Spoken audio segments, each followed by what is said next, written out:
We've put together a 3,000 square foot feature garden here at Canada Blooms this year, and our garden is called the Rain Game. And what we're trying to do is get everybody to start playing with rain to keep every drop on your own property.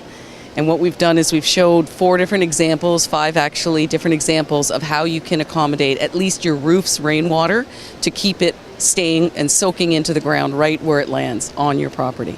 So we've had a couple of different very talented artists. Floyd Elzinga from Artifice has done a couple of downspout applications that look like tree trunks, but they're metal, and it makes it spectacular, a great art feature in your garden just to take advantage of the fact that you've got that downspout there. The water runs off these downspouts and then they soak into the ground. One of the applications we've shown how it can feed plants like vegetables that require extra water.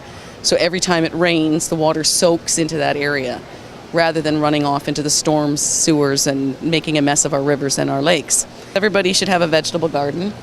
Food security is a big thing these days, and a carrot tastes so much better if you grow it yourself and dig it up yourself rather than buying it from the grocery store. So everybody should find little corners here and there to put their own food in their garden. And they're beautiful. The textures that you get are awesome. This water feature is a downspout that takes your rainwater and actually soaks in underneath your vegetable garden.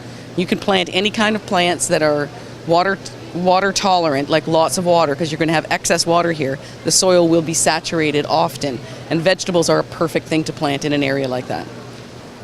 So this garden, you can see that the rainwater coming off of your roof would feed into the rain garden, and the water soaks in underneath this entire seating area.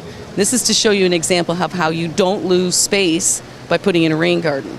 You can actually work on top of it very effectively and create active, usable space. These tiki heads show another way of doing something very creative with your downspout so that it becomes an art feature. And these ones were done by Jeff Smith from Hammersmith as well.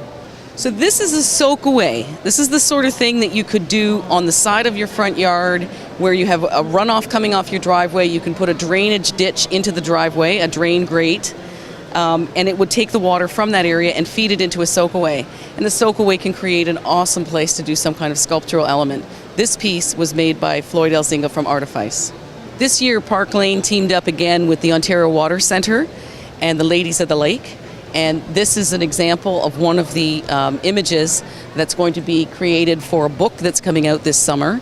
And it will be a children's book targeted for children between the ages of 8 and 12, teaching them about all things to do with water health and conservation. This arbor was custom designed by Jeff Smith from Hammersmith, and it is a very whimsical, wonderful, magical arbor. I just absolutely love it. This is an example of how art just can really make a garden pop. These pieces were made by Jeff Smith from Hammersmith, and a lot of people are saying they're dandelions, a lot of people are saying they're allium. I like to think they're the Canadian angelica flower, but they certainly add a lot of bling to the garden, and they move with the wind. Everybody that comes through our garden, we're going to encourage them to take advantage of this map in which we've shown all the sub-watersheds and all the conservation authorities. And what we want you to do is place a blue dot relatively close to your home if you have a rain garden, and a red one if you are planning to build one. This way, at the end of the show, we'll be able to collect the statistics and provide it to the Ministry of the Environment. So this is a very fun thing to do because it teaches everybody where they live and what watershed is closest to them, what sub-watershed is closest to them.